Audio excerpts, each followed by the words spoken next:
Hey, shake out the models. I'm back. All right. So the topic today is how to make her want you more. All right. And the last time I did a video, I told a story, and I seen how well that did. It was pretty successful.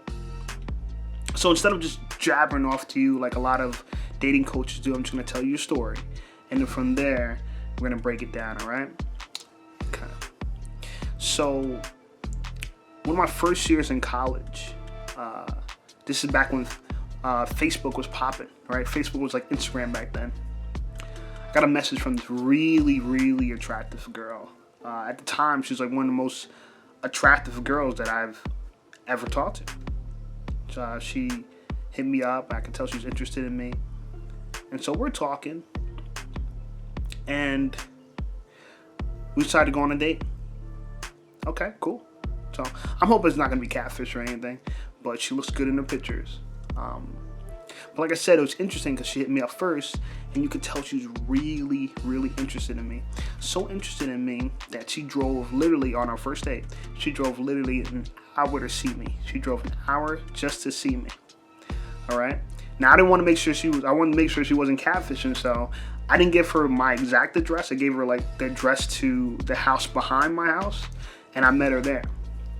I kid you not, when I seen this girl, gorgeous, beautiful Puerto Rican girl, slamming, beautiful. But at the time, I remember I was reading this book called How to Win Friends and Influence People. So I never told her once how attractive I thought she was. I just, throughout the day, I just made sure we just talked about, I asked her questions and let her do most of the talking. So she picked me up. I didn't have a car at the time. And I think we went to Taco Bell. The first place we went to was Taco Bell. I paid for my own food. She paid for her own food. And throughout the date, we're talking. And like I said, I'm just asking questions, let her do most of the talking. After Taco Bell, we leave. We go to the mall. Now, the mall, to me, when I was younger, I used to want to be one of the greatest places to go on a date because you could just kind of wander around and have fun, kind of, observe someone's preferences and taste, and it's a kind of a cool way to kill time and hang out and chill for free, for cheap, because we're college students, we're broke. And I remember just like the whole time I'm just like listening to her talk, and she's just having a great time. Like I wasn't really touching her, wasn't really aggressive with her, but like here and there we're like flirt a little bit. I remember picking her up while we're in Express. We're trying on clothes in Express, and I picked her up, and it was kind of cute. And then later on, we went and we sat down on this bench in the mall. And I'm telling you, this girl was like really feeling me, right? So I told myself while she was talking, I'm just going to lean in and kiss her really quick. Right? So I leaned in, and I just kissed her really quick, like a peck.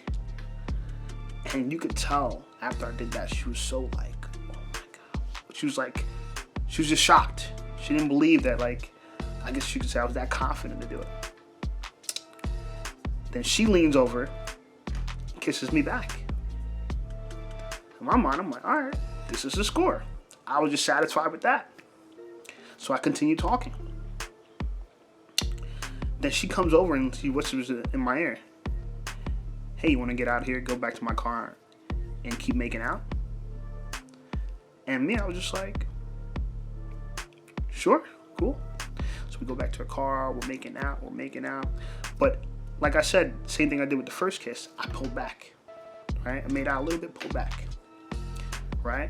Then now, after we left the mall from the parking lot, we went to my job. I was working at this restaurant at the time, and I wanted to kind of like show off to the guys that are like, yo, look, I got this beautiful girl, she's with me, blah, blah, blah. So we went to my restaurant, had some dessert, because now it's getting late. So we had like ice cream or something, like a sundae, blah, blah. So now it's time for me to go home. Like, all right, we went out the whole day, and I was satisfied with the date. But before we went home, she said to me, she was like, hey, you want to hang out a little bit more? Now it's late now. So when she said that, I kind of knew, oh, wow, this is kind of getting a little serious. So I was like, I took her to this spot that was like really kind of dark. It was like in the parking lot of like this big parking lot of this like empty strip mall that had like a supermarket or whatever. And I figured it might be a good place to get some alone time with her. So long story short, things happened, and you know, we had a little bit of fun. But and I made sure, like I said, like to kind of stop, be the first one to stop. I was like, all right, let me stop this, because you know, I don't want it to get too crazy. And a good thing I did, because a few minutes later, like I literally after we stopped or whatever, the cops showed up. I guess someone called and said that people are like hooking up in a car in the parking lot or whatever. But when the cops got there, we're fully clothed, so they didn't get to see anything. Thank God. That would have sucked bad as hell if we got caught for indecent exposure. But the moral story is this: how to make a girl want you more. Girls are emotional. You have to kind of tease them. And I didn't know at the time I was teasing her by constantly pulling back. I'd kiss her and then pull back, and I would do something and pull back. And in the dating community, they call that 2 steps forward, 1 step back. And what it really means is to kind of always pull away and tease a girl, make her want more and more. So that's what you want to do. You want to constantly go in and then withdraw, go in and withdraw. Too many men, what they do is they go in and they keep pushing and pushing and pushing to escalate it. But what you really got to do is kind of build a girl's attraction by being mysterious. She doesn't know what's going to happen next, right? If you're pushing, pushing, pushing, she knows what's going to happen next. You're pretty predictable. But if you kind of pull yourself back during the hookup, during the experience, she starts to wonder what's going to happen next. And this is why girls love foreplay, because foreplay really, really triggers their emotions, because it's all this suspense, what's going to happen next. And that's what I kept doing without even really knowing. Kissing her, pull her back. You know, we hooked up a little bit, pull back. And by the end of the night, she wanted everything, all right? So there goes the story, man. You make her want you more by always pulling back, do what they call 2 steps forward, 1 step back, and try to trigger her emotions, build her attraction if you want to escalate things, all right? But if you like this, guys, leave a comment, subscribe to my channel. I'm going to keep doing videos like this. You can also email me if you want some advice on your personal situation. Until then, I'll see you guys soon. Peace.